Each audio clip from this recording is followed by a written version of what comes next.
Ladies and gentlemen, please welcome back to the stage, Marsha Mintz.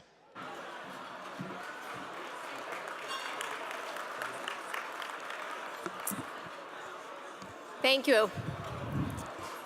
So as you enjoy your dinner, we're going to continue on with our program. In early January of this year, we hosted our Celebrating Youth event with our parents, teachers, and all of our club staff. Each of the Youth of the Year presented their speeches to a packed theater that night, and a Youth of the Year winner was announced. Let's meet our winner, Iyana Jameson, the Youth of the Year from the IG Homes branch.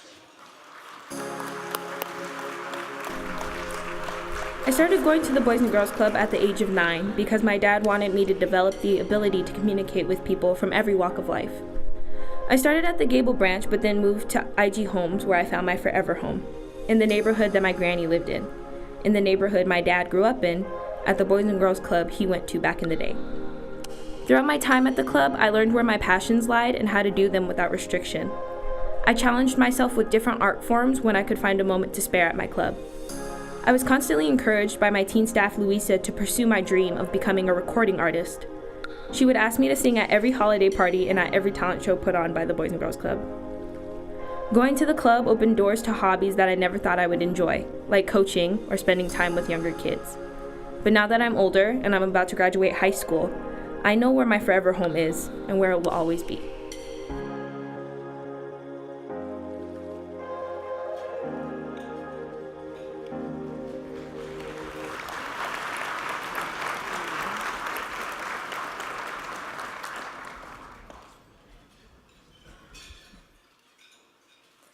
You may regret this because I may not be here tomorrow.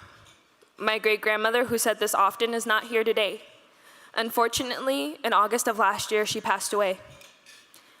My name is Iyana Jameson, and I'm from the IG Homes Boys and Girls Club branch. My granny taught me what it was to be a guiding light, what it meant to love unconditionally, and how to put my best foot forward, even when I didn't always. There were days I didn't even want to get out of bed, but somehow I made it through. Making my way through school day after school day, and dreading every second because I knew what waited for me behind the maroon-painted double doors. Bullies, thinking I had no business being on their domain. Students older than me starting the tirade that lasted until the end. What made it worse was the mental instability that I had been struggling with since childhood. Challenged with social anxiety, depression, obsessive-compulsive disorder, and body dysmorphia, the obsessive idea that one's body is severely flawed. For the past 8 years, I've been plagued with thoughts of suicide, and on 3 separate occasions, I tried to take my own life. And on 3 separate occasions, I was unsuccessful. However, with all of this, I still made it through. With the wisdom passed down onto me by my granny, my parents, friends, club staff, and mentors, I was able to overcome. At the Boys and Girls Club, I was given distraction. But more than that, I was given support. I didn't have time to be down on myself when I was participating in club activities. My first try in a club didn't feel like a match. It's not that I felt unsafe or uncomfortable, it's just that it didn't feel like home.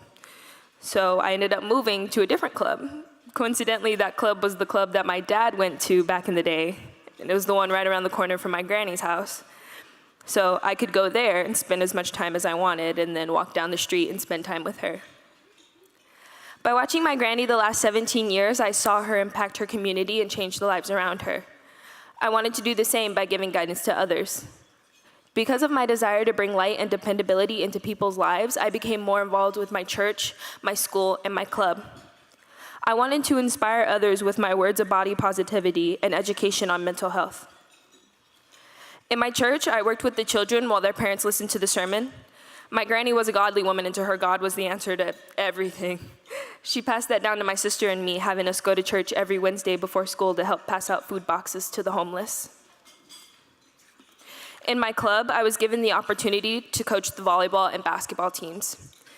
While playing these sports, I developed a new relationship with my body that I didn't have due to my body dysmorphia.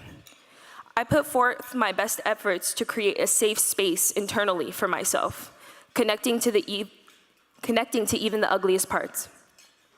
I found the power to be courageous and bold while on the journey to loving myself. I wanted to pass this power down to the other kids.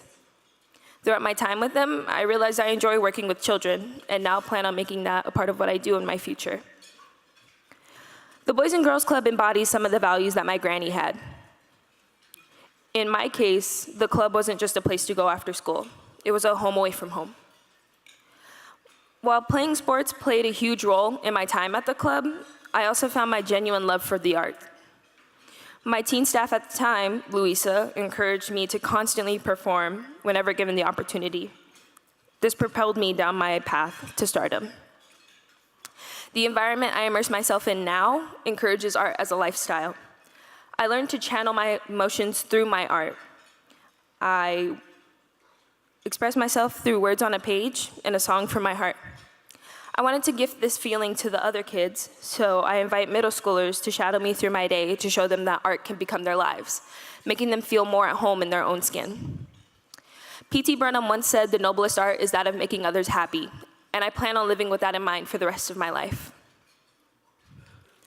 I believe my life has been a series of events orchestrated for greatness. I was blessed with a powerful role model who has influenced how I live my life. My granny solidified my faith, making spiritual wellness a part of my everyday routine. Through my faith, I found the strength to win the battles I face with my physical and mental health. I'm now an Olympic-style weightlifter, as well as a teacher's aide in my theater department in my high school. Through my successes, I set out to pursue my greatness and make change. I regret nothing in my life so far because I'm grateful for it all.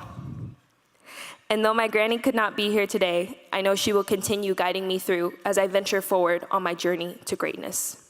Thank you.